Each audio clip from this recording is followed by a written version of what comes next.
Assalamu alaikum wa rahmatullah and good afternoon to all of our beloved viewers to the Voice of the Cape's YouTube page and the VOC's Facebook page. My name is Hamid Adams and it gives me great honor and privilege to be introducing our esteemed facilitators as we continue our Matric revision series for this year. As a reminder to all of those who have just of course, now started viewing the Voice of the Cape's YouTube and Facebook page. This is the Voice of the Cape's online matric revision program for the year 2024. And our main sponsor for this year's matric revision program is the Two Oceans Graduate Institute, an accredited online platform where you can become a primary school or a high school teacher by studying in the privacy of your own home. If you'd like to find out more information pertaining to our main sponsor for this year's matric revision series, that is the Two Oceans Graduate Institute, you may contact them on the number 021 829 7015, or you may visit their website www.togi.ac.za. Without further ado, it gives me great honor and privilege to be introducing our esteemed facilitator for today's matric revision paper, and that is none other than Mr. Ridwan Basir, who will go through content dedicated to EGD students, that is engineering, graphics, and design. Of course, once again, we'd like to remind all of the matriculant students out there who are preparing for the exams that we encourage you to please forward and share this link with fellow EGD students who are preparing for the upcoming examination to make sure that they are adequately and well prepared, inshallah. Without further ado, we hand over immediately to today's facilitator, Mr. Ridwan Basir, who will go through content for the engineering, graphics, and design paper, inshallah. All yours, sir. Shukran Amir. Greetings to all. Assalamu alaikum. Matriculants, another very important session as the exam draws closer. One of the main subjects, I would call it, would be engineering, graphics, and design for those who are taking the subject since grade 10.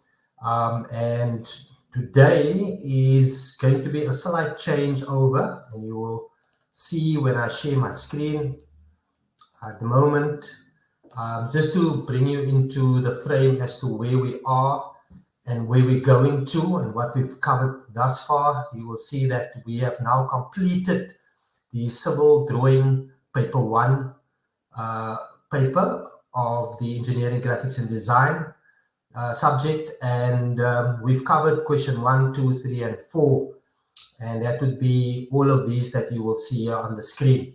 Today we are making our way to mechanical drawings paper 2, which is also 25% of your mark, SBA mark at the end of the year. Sorry, not your SBA mark, but your final mark at the end of the year.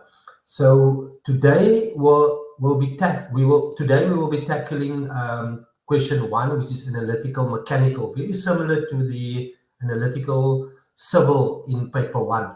So we are going to just switch screens, and I have, just for the purpose of this activity and this session, I've selected a random analytical questions from any random matric paper of any year, because the questions are very similar in terms of what is required and what you need to retrieve.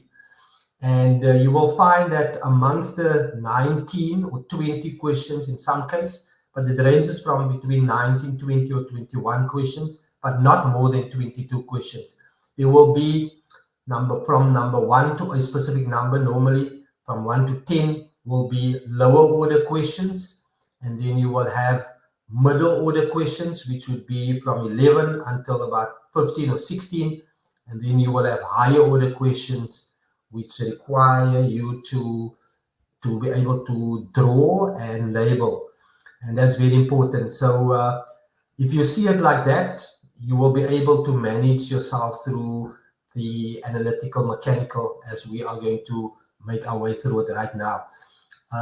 So it is important for you to always read, and I want to just zoom in a bit bigger on the screen, and just make sure that you read and understand as to what needs to be done, even though you've done this quite a few times in your teaching and learning program in EGD. It is still a requirement for you to read, and it says here what is given to you is a detailed drawing of a G clamp. Now you will see there is the drawing of the G clamp. And then you, of course, have a title block, which can be found here, right at the bottom. And then you will have also a table of questions, which is going to be the questions which you need to answer here on your right-hand side. The drawings are not presented to the indicated scale, so it's a NTS, not to scale drawing. And then the instructions are very clear that you need to complete the table below by neatly answering the questions, which all refer to the accompanying drawings, the title block, and mechanical content. So if you are not 100% clued up as to how you retrieve the answers, this is going to be an ideal opportunity. And we'll start immediately with question 1. Just before we start, you also need to look at the mark allocation. It normally ranges from I would say 30 marks, 29 to 30 marks. But 30 mark would be the norm for a question like this. And I think any grade 12 learner should not attain a mark lower than, I would say, 20. And that is sort of the worst case scenario, 20 out of 30. And if you are quite aware of the theory and how to determine the answers, you can actually get a full complement. Let's see how it goes. So the question number 1, and I'm going to change this by just writing in my answers to you as well, so that you can see what my answers are.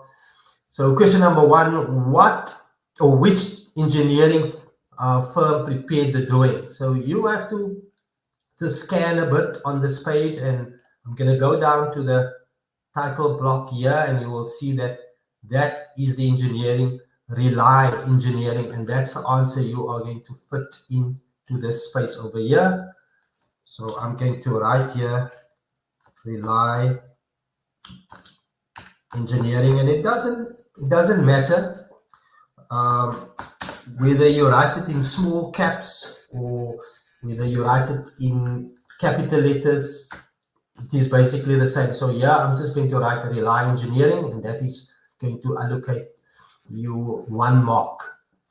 And then we will have on what date was the drawing drawn. So we go back to the title panel, and you will see that there were 3 people involved in this drawing. The one that approves it, which is Ray, the one who checked it, which is Tyler, and Shana then drew it. Now we're looking at Shana's date, and Shana's date was the 20th of the 1st, 2023. So it doesn't matter in which order you're going to put it down. You can put it as the 20th of January 2023, and it can be in whatever format. In this format that it is here, I'm going to write here 2023/01, and then that's going to be the 20th. Right, and that's going to be for another mark. From what material is the Tommy bar made of? Very straightforward. All the answers is retrievable from the title bar. And if you go to the part list, you will see there's the Tommy bar. It's made of mild steel, and that's your answer that you're going to fit into this space over here. Mild steel. And then question number 4, how many clamps need to be manufactured? How many clamps need to be manufactured? You go down back to your title bar and you scan, and you will find that quantity refers to the amount, and that would be 400 that you are going to write into this space here. So that's going to be 400. Question number 5, what does the abbreviation center bore stand for? And that is going to be found right here, C bore, right? It refers to this opening here inside the metal where the head part of the bolt actually goes in. So you see this dash line here where a bolt is going to go in, but the area where the head part of the bolt, not the body, that's the body that you will see here. The head part is here. that part is called the counter board. So we're going to write counter board in here. Counter board. I'm going to change this to a nice red color so that it really stands out, and change that as well to a red color so that it is, showing the different answers very clearly. And they have changed that. Right, let's go to the next question. What type of section is indicated at F? And you have gone through a range of sections in your notes, in your theory, ranging from full section, half section, part section, revolved,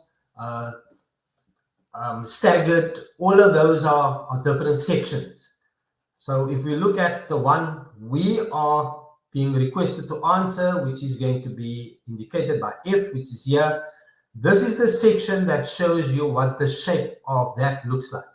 So it is embedded inside the drawing. And when it's embedded inside the drawing, we regard that as a revolved section. A revolved section. Keep in mind, if this was taken out and placed on the side here, it would have been a removed section. But in this case, inside the drawing, your answer to that question number 6 would be revolved section. Go to question number 7. Very important question this is, and you need to know your views. It asks, what would view 2 be called? Now, if I just look at the views that I have, I've got this view over here, which is view 2, view 3 on the side here, and view 1 at the top here, and then you have these circle views. Now, these circle views are merely detailed views. They look at specific things, but we are asked to label view 2. Please do not write view 2 because it has a specific name. And it's important for you to know your views. The answer to this is going to be front view. Just the word front view. If there were hatching lines or sectional lines in here, not that, sectional lines that run right through, it would have been a full or half section. But we don't label this as a revolved section. But in this case, there are no hatching line. It hasn't been cut right through. That's just a part.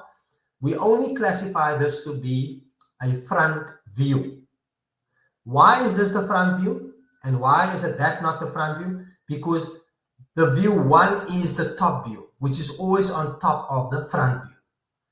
So you need to keep that in mind. View 1 is a front view because view 2 is the front view because view 1 is above, which is classified to be the top view. And then if that is the top view, then the view on your right hand side of view 2, which is your front view, is classified to be your right view. So just to recap, view 1, front view, let me start again. View 2, front view, view 1, top view, and view 3 will be your right view. If there was another view on this side, it would have been your left view. Okay, so please keep that in mind. In this case, we are only need to answer front view, as view 2 will be your front view. If we go to the next question, which is question number 8, determine the total height of the clamp as it is drawn at the moment. The height of the clamp. So what you need to do is that you need to determine the height from the bottom here until the top there, that semicircle, or not semicircle, that arc that you will see there. From the bottom to the top. And there are various dimensions. Now, this is sort of middle order where you need to think of it. So what you need to do is to look at the different sizes. And I'm going to use my pen here just to assist. So I've got to start at the bottom here. And that 40, just want to change my color. That 40 that you will see here is going to be from here to there. That's 40. Then I'm going to have this space from there to there, which is 169. And then I'm going to have that as 40 and another 50. And the top part, finishing off it off at the semicircle, will be 25. 25 that you will see there, right at the top. What you need to do is to add up all these things so that you can get an answer. So what I would suggest is that if you're going to add up all of those things by saying 40 plus 69 plus 40 plus 50 plus 25, all of that, 40, 169, 40 again, 50 and 25, that is going to give you an amount of 324. And that's how you determine that. You look at number 9, what is the file name? So that we will find here in our title bar at the bottom. Again, you go to file. Here's the file name. It's RX-223 2023-182DWG. All of that as it is there with the hyphens in as well, right? So if you don't copy it like that, you will probably not get the mark because it's something that learners will have to directly copy.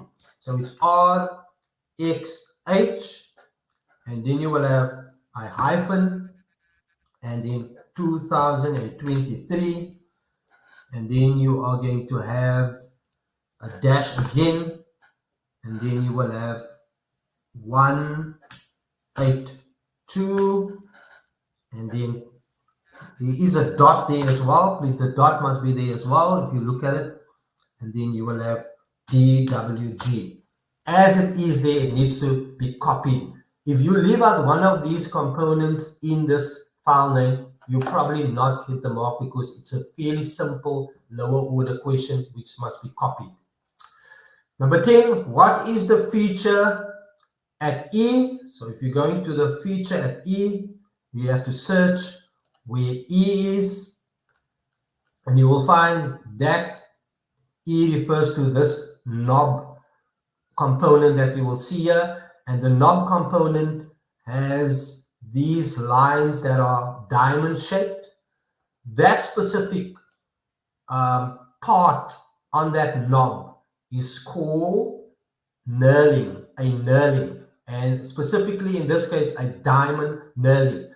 But for the purpose of this activity, we will only classify it as a knurling because that is the required answer that the examiner wants. A knurling, and remember, knurling is spelled with a K. It's a silent K, N-U-R-L-I-N-G. A knurling. Number 11, what is the depth of the thread on a standard M5 bolt? Now, this is sort of middle order. If you look at a bolt, and I quickly want to draw you a bolt so that I can show you exactly what I'm talking about. So if you have a bolt like that, we're talking about the body of the bolt. It looks like that. And then it has a thread on the sides here, as you will see, and thread at the bottom. So this distance in between here, that is what we're talking about on both sides. The distance in between the outside line and the inside line. That is called the thread, if you don't know that information.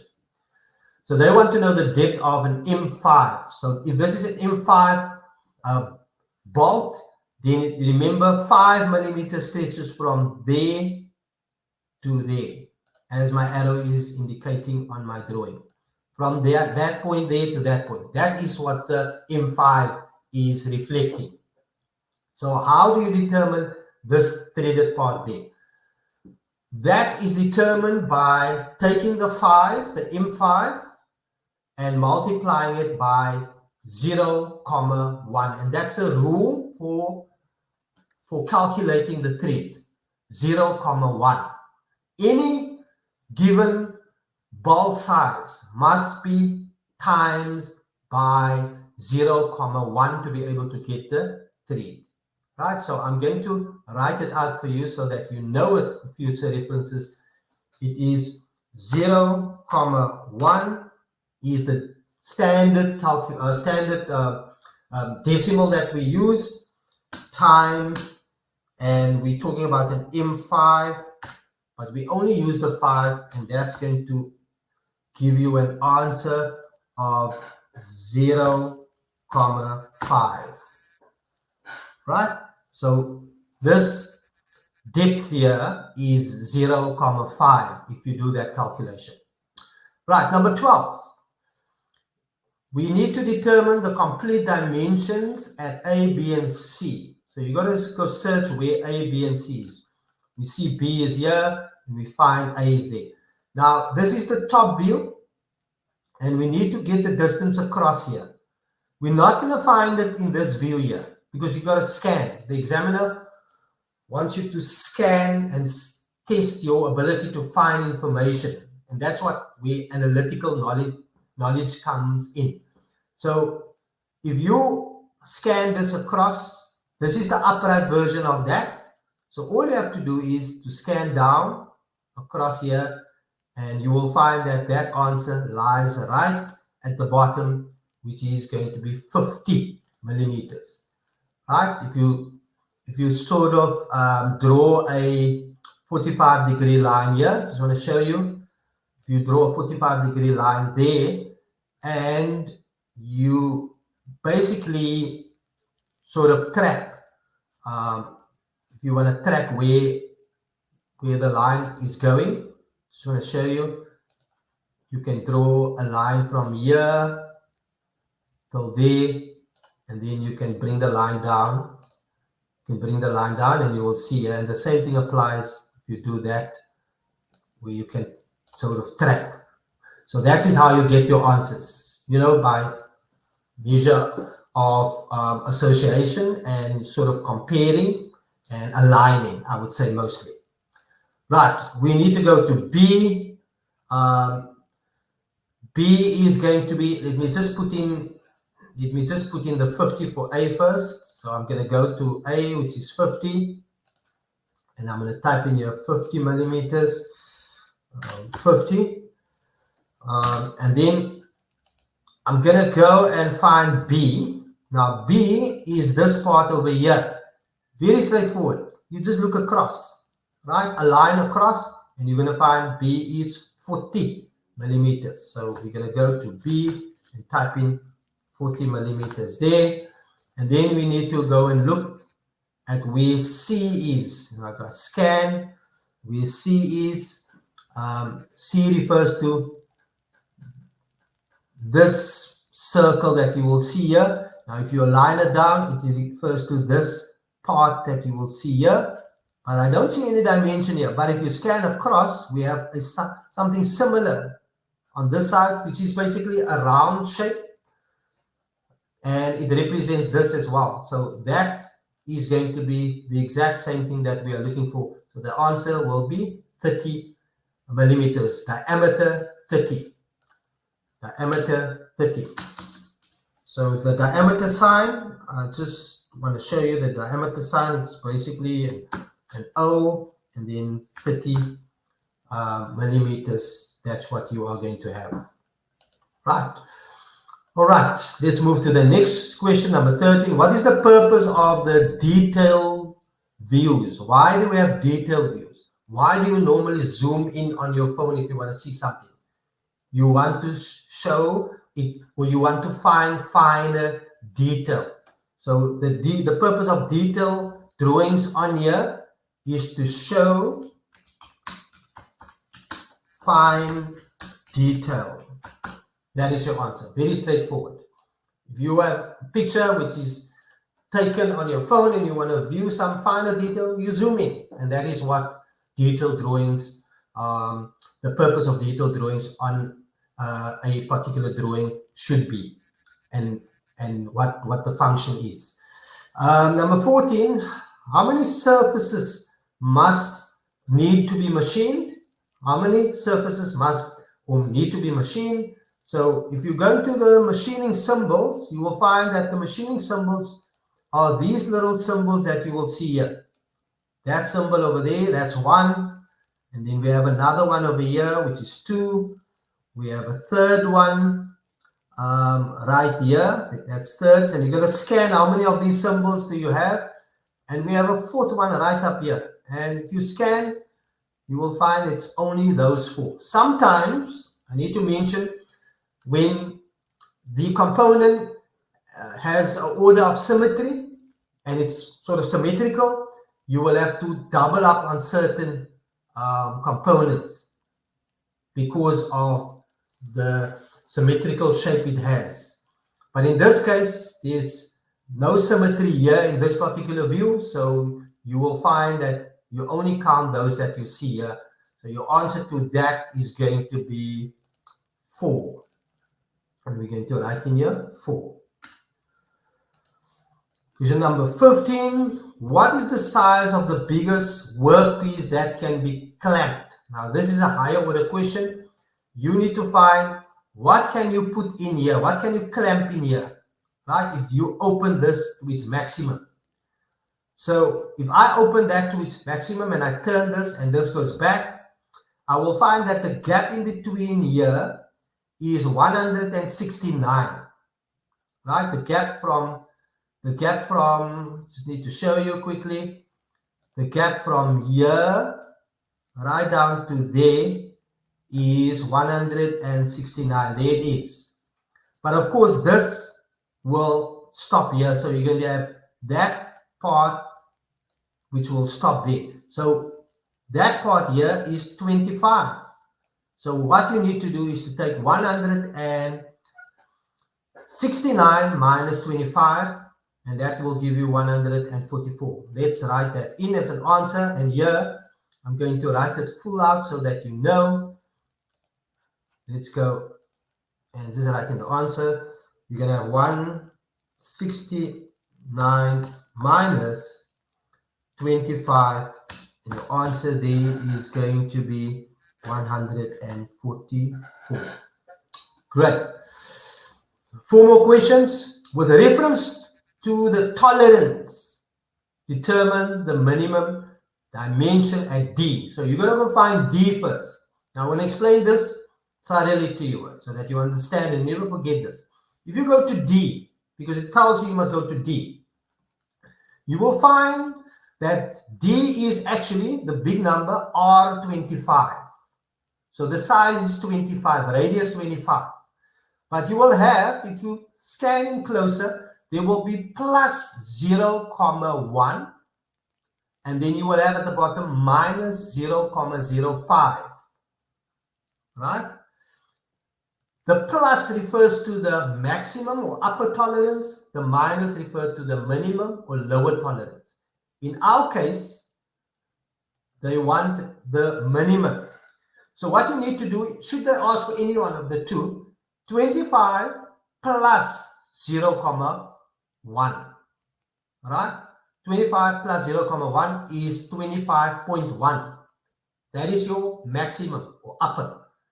But we don't want that for this purpose of this activity. We want the one which is the minimum or the lower. So we got to say 25 minus 0,05.